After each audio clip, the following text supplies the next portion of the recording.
This is National Chess Master Rats at chess.com to continue my video series on the correspondence team match between my video lessons group and the team CARPE DIEM. This was played on board 140.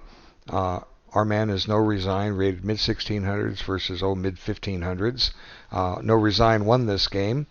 It was a pretty interesting game, and there's a lot to it, far more than I can probably cover on this video, so I'm just going to go through the basics on it.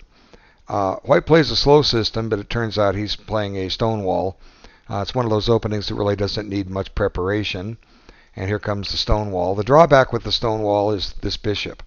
But the advantage of the stonewall is that you can actually get a nice kingside attack sometimes. And that's what's going to happen. Now here, since both sides have opted to take a bad queen light squared or queen bishop, I should not necessarily light squared bishop. See, these bishops are bad. It probably would have been okay for black to play f5 here and just maintain a kind of a level position. But what he does is he makes a move which not only develops this bad bishop, it also activates this bishop towards the king. So I don't think knight takes d2 was correct. And now white's kind of casting right into an attack.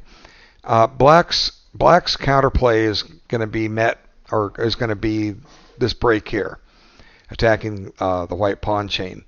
And he may succeed in weakening c3 and opening up the b file. But white pretty much has a tailor-made attack ready to come on the king side. So I don't think this was a wise choice by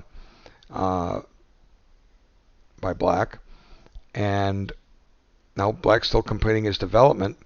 And you see here comes the rook. And white decides to evict the knight. Now it might have been more prudent to just keep the knight on the board, maybe play knight g4. But white comes up with a move which shouldn't have lost, but shouldn't necessarily have won either. He sacrifices this bishop. And there's definitely a lot of complications here. Knight g6 was a consideration. The idea is to check with the rook and then bring the queen to h5. That's kind of long and involved. I'll leave it to the players to look at. But it was probably good for a draw, probably. But hey, let's play for the win. Queen h5 plays for the win. And here white's offering a second piece, but black's position is just is pretty tenuous, to say the least.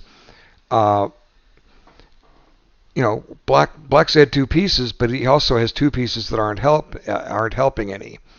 And this bishop is going to get in play here real quick, as you will see. Okay, so black opts for rook f5, and here comes the check. And here, I think white plays to activate this bishop, but he misses a really decent move here, g4. This more or less traps the black rook.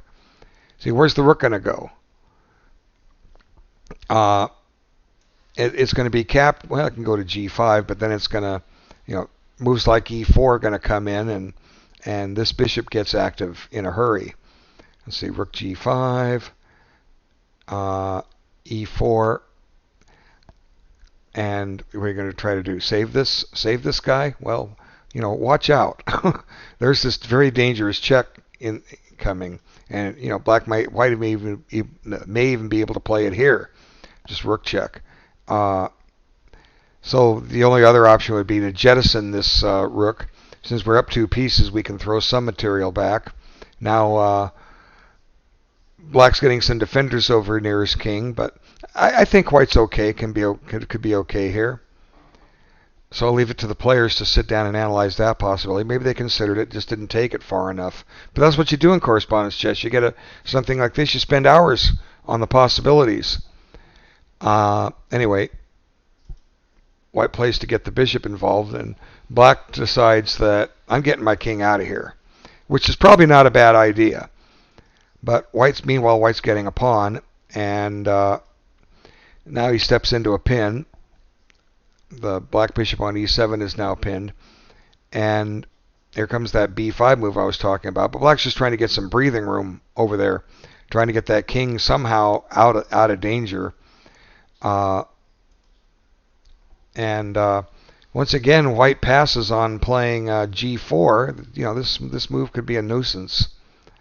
You can't bring the rook back to f8 because here, I'll show you. Where's this rook go? You can't put him back on f8 because the defender is eliminated.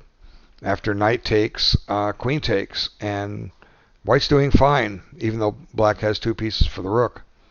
So white doesn't play that.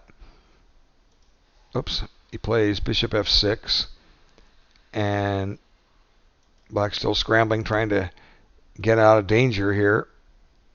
And now he makes a path for his king. Now here comes e4, trying to bust things open, but this is starting to help black. Black's starting to get the upper hand now. White doesn't have enough material to sacrifice, and the black king is pretty much out of danger. And even though he gives back a piece here, it's okay because his king gets to safety. And the 2 pawns white has on g7 and g2 and h2 just aren't enough. So black is looking pretty good here. And now black gets counterplay, check. And now the queen's active with a mate threat. Black has to cover that. And all of a sudden this dangerous passed pawn starts getting jammed down his throat. And white has a passed pawn too. Black could take it, but black finds a better continuation. Since he's got all this pressure against the white king now, he just utilizes this bishop here. Now, we talked earlier about how the queen's bishops were bad, and suddenly white's got into play, and black's got into play. Now, how did this happen? How did the white queen bishop get into play? Well, part of it goes back to what I said. Black made a capture on d2, helping it get up the board. How did this bishop get into play? Well, white sacked his pawns in the center, trying to open up things. So both sides helped the other side activate their queen bishops. And now, after this move, black has a mating combination, and queen takes, and white resigned because it's mate immediately. The only way to get out of check is to take with the rook, and then there's a back rank mate, the rook on g2 being pinned. So it was a pretty interesting game. It's the kind of game you love to watch if you're at a tournament. Watch this thing unfold. It was a very interesting sacrifice, enterprising, and I'm happy to see a sacrifice like that. But I don't think it was followed up entirely correctly by both sides. I just have a feeling there were some things in there both missed. I probably missed something too. But it's the kind of thing I'd have to spend 2 hours analyzing and then 3 hours explaining everything about it. So this is what you do with correspondence chess. You see some of these possibilities and you sit down and you analyze. So the players involved can sit and have some fun with this.